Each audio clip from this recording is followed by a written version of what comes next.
And now, it's time for another Dice Tower review with Tom Vasel. Today we're talking about Catan Junior. Now this is not Kids of Catan. It's definitely not Settlers of Catan, which I have on the shelf here behind me. This is a game that I think is, well, it's geared towards younger people, maybe kids or young teenagers, that has a very similar feel to the very popular game Settlers of Catan. What do you think? You ready to go?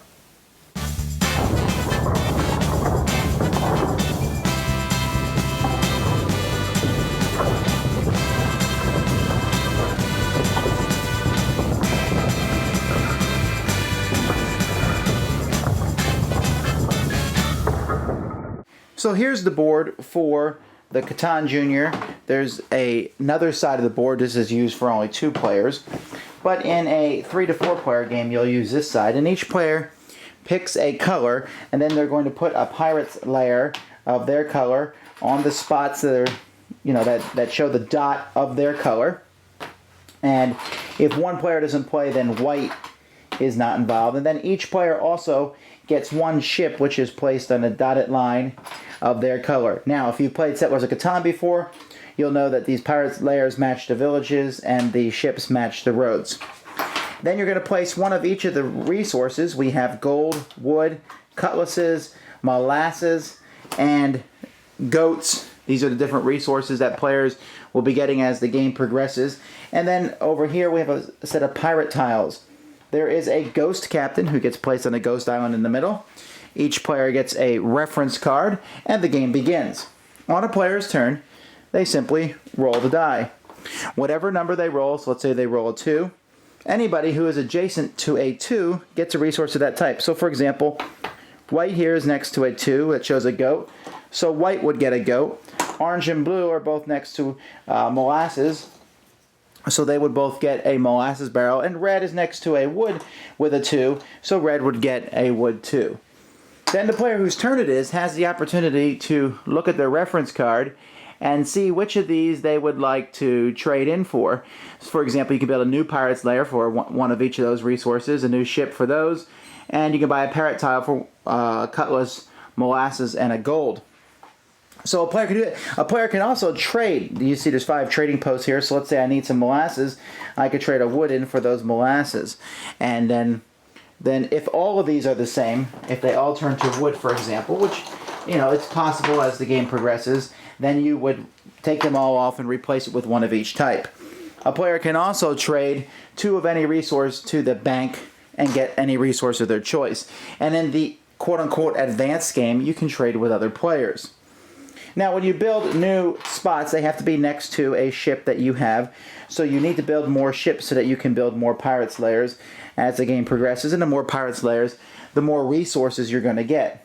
When you buy a pirate's tile, essentially you're going to turn it over and use it immediately. So for example, this one here just gives you a pile of resources. This one here gives you either a free pirate's lair or a ship, your choice. And this one here lets you move the ghost pirate. You also move the ghost pirate whenever you roll a 6 on the die.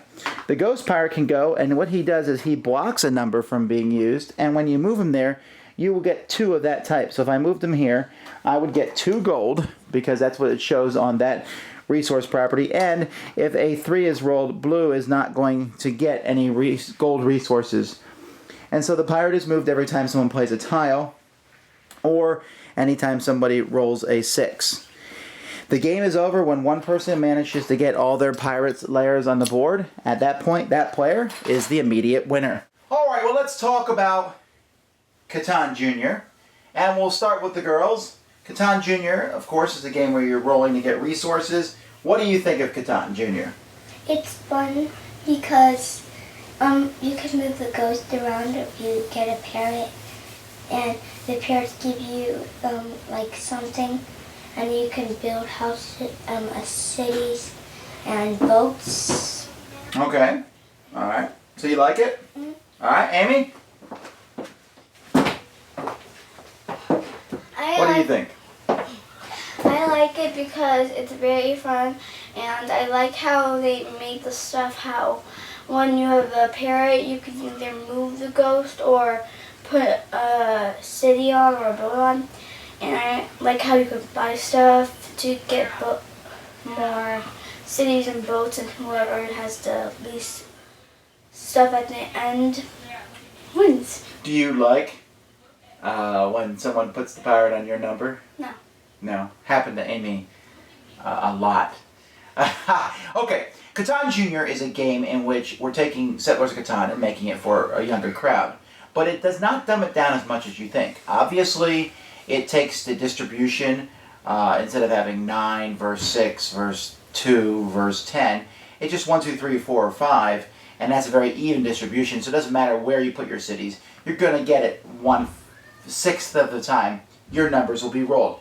The components are fantastic quality, and it's fun to collect molasses and cutlasses, and that's more interesting than, you know, wood, hay, sheep, brick. So it's going to appeal to kids. It looks really good, and it plays very quickly. The pirate is not so devastating as it was once. In fact, the only thing the pirate does to hurt you is to cancel your number out.